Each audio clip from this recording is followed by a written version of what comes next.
그랄TV 가족 여러분, 오늘도 정약용의 유배지에서 아들에게 보낸 편지 일기를 한 편 함께 보겠습니다.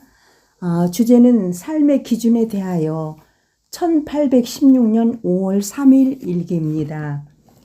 맞이하거나 보내준 편지는 잘 받았다. 세상에는 두 가지 큰 기준이 있다. 옳고 그름을 따지는 기준이 그 하나요. 이롭고 해로움을 따지는 기준이 다른 하나이다. 옳고 그른 것과 이롭고 해로운 것, 이렇게 두 가지 기준이 있다는 거지요. 이 두 가지 큰 기준에서 네 등급이 생겨난다. 옳은 것을 지키면서 이로움을 얻는 것이 첫 번째 등급이고, 옳은 것을 지키면서 해로움을 입는 것이 두 번째 등급이다. 그른 것을 쫓아서 이로움을 얻는 것이 세 번째 등급이며, 그른 것을 쫓고도 해로움을 당하는 것이 마지막 등급이다. 너는 지금 나더러 홍의호에게 편지를 보내 항복을 빌고 강준음과 이기경에게 애걸해보라고 하는구나. 그들은 나를 모함하여 귀향을 보낸 자들이다. 그들에게 꼬리치며 아부를 떨어서 그들의 동정을 구하고 귀향살이에서 벗어나라니 그게 도대체 무슨 말이더냐. 귀향살이의 고통이 그들에게 무릎 꿇는 아픔보다 더하겠느냐? 그들에게 도움을 청하는 것은 그런 것을 쫓아서 이로움을 구하는 세 번째 등급을 택하는 것이다. 하지만 끝내는 그런 것을 쫓아서 해로움을 당하는 네 번째 등급으로 떨어지고 말 텐데 내가 뭐 때문에 그 짓을 하겠느냐? 갑술년 1814년 갑술년 4월에 조장한이 나의 귀향살이를 풀어주기 위해 죄인의 명단에서 내 이름을 삭제시켰다. 더불어 나를 모함했던 이기경과 그 일파의 죄를 낱낱이 밝혔다. 그러니 그들의 노여움이 얼마나 컸겠느냐. 결과적으로 조장한이 한 일은 내게 오히려 불행이었다. 이 사람들을 건드려 놓은 거예요. 분노에 찬 강준음은 곧장 내 귀향살이를 그대로 두고 조장한도 귀향을 보내라고 공격하였다. 그가 나에게 관해 올린 상소는 이제 쏘아버린 화살인지라. 그는 죽는 날까지 계속해서 나를 욕할 것이다. 그러므로 내가 애걸한다고 해서 나에 대한 비난을 멈추고 자신의 잘못을 뉘우치겠느냐? 이기경과 강준음은 한 통속인데 그들이 서로 배반하고 나에게 너그럽게 대할 리 없다. 그런데 그들에게 애원한들 무슨 도움이 되겠느냐? 강준음과 이기경이 다시 세력을 얻어 중요한 벼슬자리에 오르면 그들은 기필코 나를 죽이고야 말 것이다. 그들이 나를 죽이려 해도 어쩔 수 없어. 오직 순순히 받아들일 수밖에. 하물며 귀향살이에서 풀어주지 못하게 반대하는 사소한 일 때문에 절조를 일어서야 되겠느냐?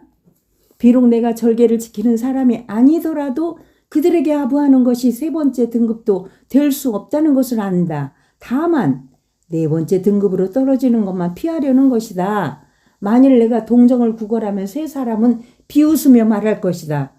저자는 참으로 간사한 사람이다. 지금은 애처로운 소리로 우리를 속이려 드는구나. 하지만 다시 올라오게 되면 언젠간 우리에게 복수할 것이다. 두려운지고. 그러면서 겉으로는 풀어줘야 한다고 빈말을 하고 뒷구멍으로는 함정을 파놓을 것이다. 이후 위기에 처하면 맹공격을 해댈 것이고 바야흐로 나는 독수리에게 낚아채인 새꼴이 되어서 네 번째 등급으로 떨어질 게 아니더냐? 나는 꼭두각시가 아닌데 너는 어찌하여 그들의 장단에 춤추게 하려느냐? 홍의호는 내 육촌 처남이므로 원래 원한이 없었다. 그런데 갑인년 1794년 그 이후부터 아무런 까닭 없이 나에게 누명을 뒤집어 씌웠다. 을묘년 1795년에는 그 봄에 그의 형인 원태 홍인호가 오해로 인해 시기했음을 스스로 인정했다. 그래서 나는 홍의호에게 일의 잘잘못을 분명히 설명해 주었고 지난날의 허물과 오해는 물이 흐르듯 구름이 거치듯 죄다 씻어버렸다. 육촌 처남하고도 이렇게 시기 질투로 오해를 하는 거잖아요. 하지만 신유년 1801년에 내가 핍박을 당한 뒤로는 편지 한 장 오고 가지 않으니 그가 먼저 편지를 보내야 옳겠느냐? 내가 먼저 해야 옳겠느냐?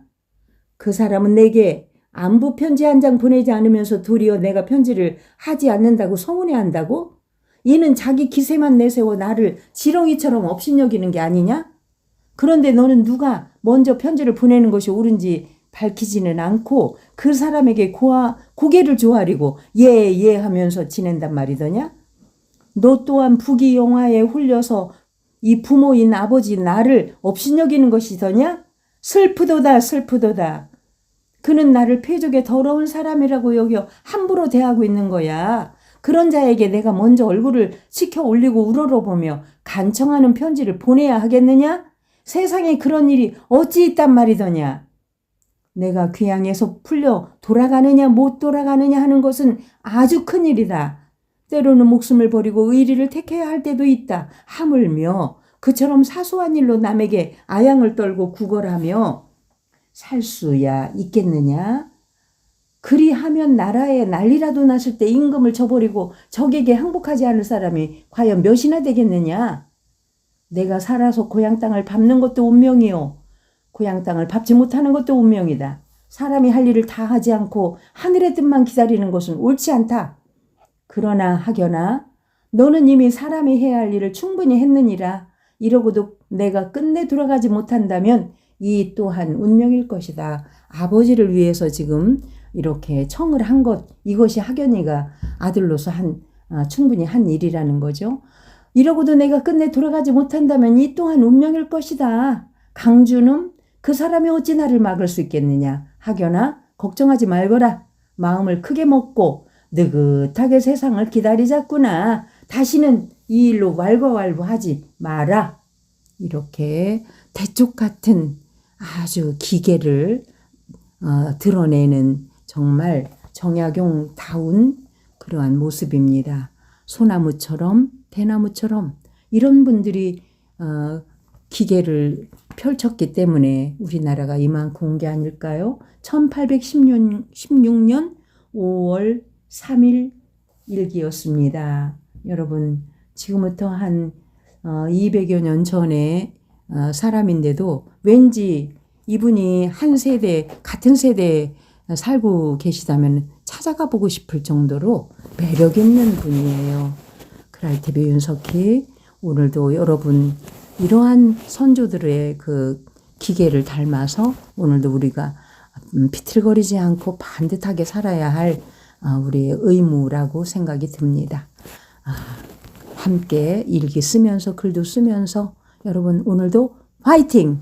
감사합니다.